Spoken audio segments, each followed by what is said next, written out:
Nikikutangazia moja kwa moja kutoka Afrika ya Kati, mashariki mwa Jamhuri ya Kidemokrasia ya Kongo. Hii ni idhaa ya Kiswahili ya MTV, tukutangazia mbashara kutoka mkoa wa Kivu Kaskazini.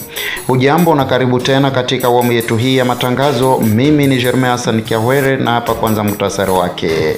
Jeshi la Jamhuri ya Kidemokrasia ya Kongo FARDC lawasilisha mbele ya waandishi wa habari katika mji wa Beni idadi ya watu 10 wanaozaniwa kuwa miongoni mwa waasi wa M23, miongoni mwao askari mmoja wa Rwanda aliyokamata kwenye uwanja wa mapambano. And the Congo has not a mission of peace, is a mission of to provide, to capture of Congo land. Twari tuje gukora, batubwiye yuko tugiye kubungabunga amahoro muri Congo. Tugeze muri Congo byaje guhinduka, dusanga ahubwo no gushaka gufasha M23 gufata bimwe mu bice bya Congo ikabyigarurira.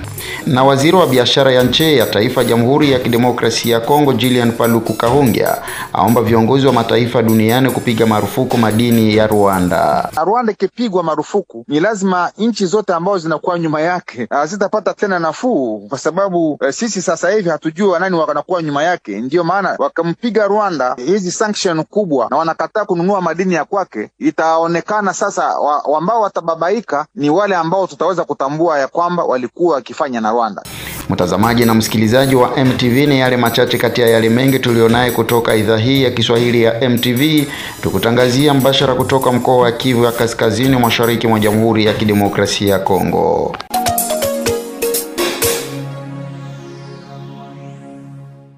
Na sasa tuanze moja kwa moja kuchambua taarifa zetu za habari kutoka studio za MTV, tukianza na habari kutoka huko Beni. Ni pamoja na jeshi la taifa Jamhuri ya Kidemokrasia ya Kongo FARDC kuwasilisha wapiganaji 9 na mshirika mmoja wa waasi wa ADF kwenye vyombo vya habari katika mji wa Beni. Kulingana na Kanali Makia Zukai, msemaji wa Operation Sokola ya kwanza kaskazini mwa mkoa wa Kivu Kaskazini, amesema Senata Rama Diodone ni askari wa miaka 25 wa Rwanda kutoka Nyanza, Jamhuri ya Rwanda. Amesema kwamba amekamatwa katika mapigano katika kijiji cha Bikenge katika jimbo la Kivu Kaskazini. Senata Rama ameambia vyombo vya usalama kwamba amefunza kama engineer wa kompyuta kabla ya kujiunga na safu ya jeshi la Rwanda mnamo Februari mwaka 2014. Baada ya miezi 9 ya mazoezi, alipelekwa Musanze, mkoa wa karibu na mpaka wa Jamhuri ya Kidemokrasia ya Kongo. Mnamo Februari 22 mwaka 2025 amevuka mpaka wa Rwanda na DR Congo na askari wengine 30 wa RDF, lakini amedai kwamba ni yeye pekee amebaki hai baada ya mapigano kati yao na jeshi la serikali ya Jamhuri ya Kidemokrasia ya Kongo. I have 2 weeks only in Congo. I'm captured in Masisi in a mission of Rwanda, LDF, a mission of peace. But in the Congo has not a mission of peace. It's a mission of to provide, to capture of Congo land. Twari tuje gukora, batubwiye yuko tugiye kubungabunga amahoro muri Congo. Tugeze muri Congo byaje guhinduka, dusanga ahubwo no gushaka gufasha M23 gufata bimwe mu bice bya Congo ikabyigarurira. Mu Rwanda nakoraga ku kibuga cy'indege Kanombe Airport. Reka ubutumwa nshaka gutanga mutange mu Kinyarwanda nicyo mbasha kuvuga neza. Nabwiraga President Kagame gukura abasirikare be muri Congo, kuko nago Congo ari u Rwanda. Congo ni Congo, agakura abasirikare muri Congo bagataha mu Rwanda, kuko barahari. Kuvuga ngo ntago bahari ni binyoma, kuko natwe turahari. Use jewe nakubaza mukongomani. Habari hiyo yadhiririka baada ya jeshi la taifa Jamhuri ya Kidemokrasia ya Kongo ikisema kwamba ushuhuda huu ni sehemu mfululizo ya matukio ya hivi karibuni ambayo yanaonesha uhusika kwa jeshi la Rwanda katika mzozo wa DRC, ambapo kundi la waasi wa M23 linatuhumiwa kupokea msaada wa nje, amesema Kanali Makia Zukai, msemaji wa jeshi la Kongo katika kaskazini mwa mkoa wa Kivu Kaskazini, Operation Sokola ya kwanza. Mbali na hayo, vijana wengine 6 wa kundi la M23 waliwasilisha silaha yao baada ya kurozeshwa kwa ujanja na Toma Lubanga katika mji mdogo wa Chomya, baadaye kupatikana kwenye mlima wa Chanjo wilayani Ruchuru kwa mafunzo ya silaha. Mie nilikuwa niko na zikala kwetu kule Mchomya. Ile wakati nilikuwa niko na kala Mchomya bakatubebaka tuende fanye kazi. Mwenyewe nilibebaka kule ilikuwa Toma Lubanga katumaka chef Losandrema karibu wetu hivi tuende fanye kazi. Tukaitika vile juu gizi kwetu ni bumaskini, tukaitika ndio tukatoka pale bakatubeba tukafika Kampala, taingia Kampala bakatubeba tukaenda mpaka mti Bunagana. Ushapigana vita ngapi na M23? Mimi si bado pigana vita. Ulikuwa bado ngali mafunzo? Tulikuwa tuko mu vita vile, me si hatugombana. Banyaba na gombanaka inakuwaka ba Rwanda, si hatugombanaki. Kwa nini? Si tunabebaka tu ba munisio. Na wakati mlikuwa recruiter kule Bunia, walisema mnaenda wapi? Walisema tunaenda tumika Kampala. Uganda, tunaenda tumika Uganda. Kisha bakasema siku moja bataenda tulipa $5 ile tukaona ni bie juu gizi kwetu ni bumaskini hivi anja saidia kwetu. Mimi naonekana mkono ya jeshi nilikuwa kufro Kanyabaonga au wakaniacha muvita nikanasoma mateka. Ndio kufika kule ku prison ya Ruchuru wanatuweba ku formation chanjo kutoka kuchanjo wanatuleta Limbongo, tukishamaliza formation wanatuleta Limbongo ke tunaenda gombana. Tunakuta Limbongo tuko na gombana na wenzetu kwa sie njoo tunaona ifo tutoroke tusiendeleshe na wale watu juu ni watu wabaya. Ndio tukapita na njia Kasuo ti kwenda tokea Kiali ndio tunafika hapa kumkono ifa.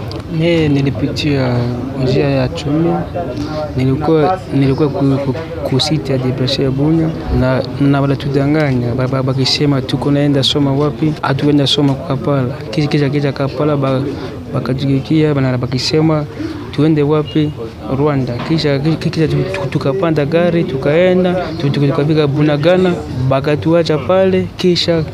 Kisha pale bakatuma gari ya banani ya M23. Nani ndio alikuingiza M23? Ilikuwa Thomas Lubanga. Njo alituma nani chef Losandrema ya zamani aende sema na bajene benye biko na ba diplome na benye nasoma bakuye baende fanya formation wapi baende soma wapi Kampala.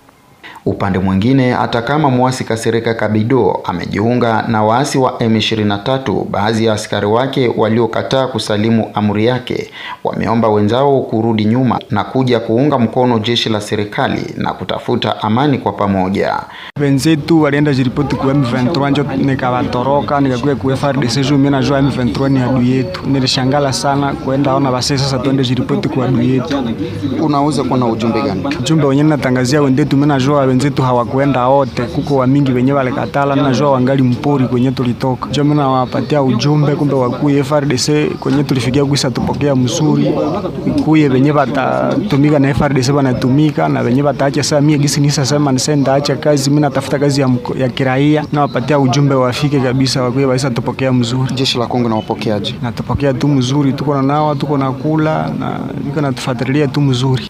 Wakati huo raia wawili wenye asili ya Jamhuri ya Muungano wa Tanzania wakamatwa na vyombo vya ujasusi vya jeshi la Kongo FARDC wakiwa katika harakati za kukutana na kiongozi wa kundi la ADF Musa Baluku ambaye kwa sasa apatikana katika misitu ya jimbo la Ituri mashariki mwa Kongo.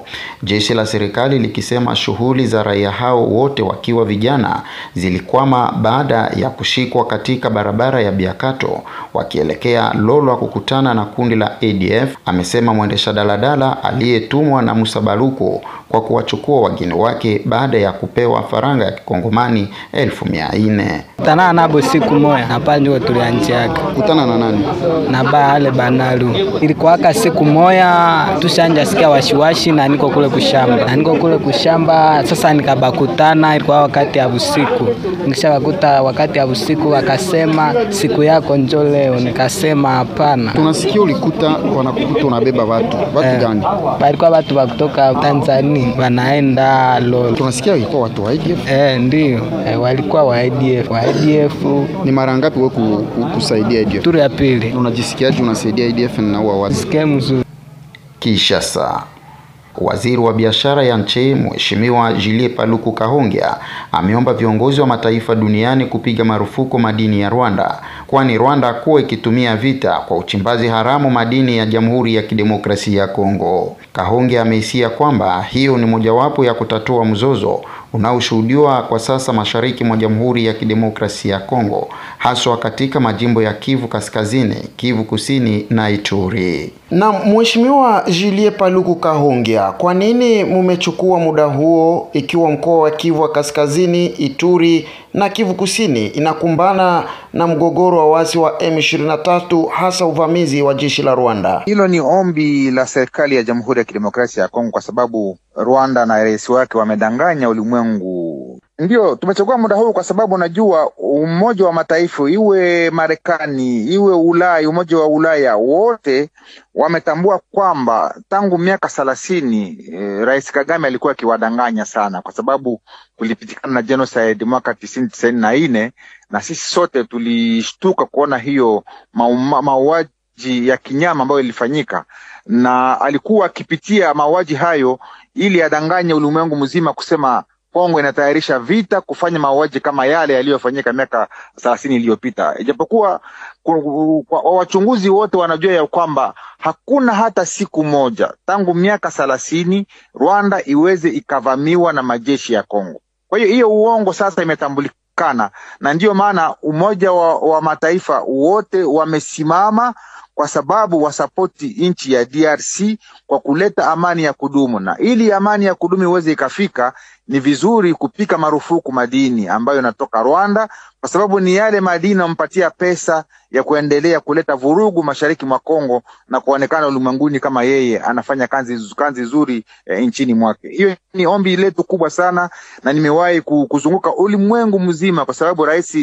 Tshisekedi ametutuma sisi kama ambao wanaelewa na wana ujuzi wa mambo ya Great Lake kwa kuweza kuzunguka ulimwenguni tukifafanua, tukieleza, ili ulimwengu utambue ya kwamba madini inayotoka Kongo ni madini ya umwangaji wa damu ya Wakongomani.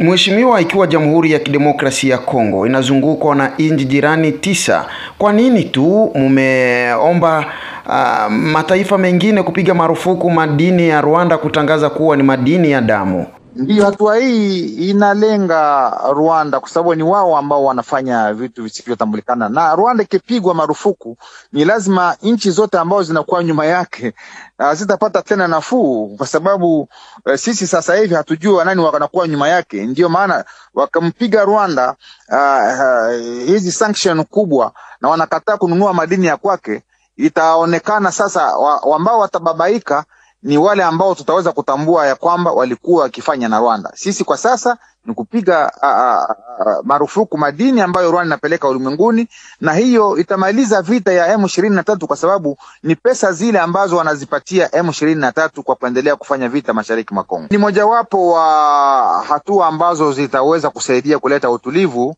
na mbalimbali na ile kuna pia vitu vingine ambavyo sisi kama binafsi kama nchi ya Kongo tutafanya kwa undani kwa kuweza kujiorganize ili tujenge jeshi, kwa sababu hakuna nchi kubwa kama Kongo ambayo na vitu vizuri na madini makubwa hii ambayo haitaweza kupatwa vita kama haijenge jeshi la kwake. Ile ni mambo ambayo tutafanya kwetu kwa undani, kwa sababu kama bado hatujafanya jeshi, kila yoyote atataka kuja Kongo kupora mali ya Kongo. Kila nchi na shida zake za ndani. Wacha kwanza tumalize vita, alafu tutazame hizi shida za ndani pia tuweze kuzimaliza, kwa sababu hakuna ambaye kama ni kiongozi anaweza akataka wananchi wake wakuwe ndani ya hali mbaya. Shida za ndani tutaweza kuzimaliza, lakini kwanza ni vita ambavyo havituruhusu kuendelea na kutumika kwa shida zetu mbalimbali ambazo ni shida za kila nchi ulimwenguni. Mtazamaji na msikilizaji wa MTV, ni kwa habari hiyo ndipo mimi naweka mkaba kwa matangazo yetu ya jioni hii ya leo, matangazo yanayokujia moja kwa moja kutoka idhaa ya Kiswahili ya MTV, tukitangaza mbashara kutoka Afrika ya Kati, mashariki mwa Jamhuri ya Kidemokrasia ya Kongo, katika mkoa wa Kivu Kaskazini. Kumbuka matangazo haya yanaendelea kwenye mitandao ya kijamii na tunasikika kote duniani na eneo zima ya maziwa makuu kupitia redio wa shirika. Huko Rwenzori, chini ya milima mirefu ya Rwenzori mpakani mwa DR Kongo na Uganda. Tunasikika kupitia Radio Global Wake, Bugoma ni kupitia Radio LFM pamoja na maeneo mengine duniani. Kwa niaba ya wote walioandaa matangazo haya, mimi ni Germain Hassan Kiahwere, hadi wakati mwingine, kwaherini.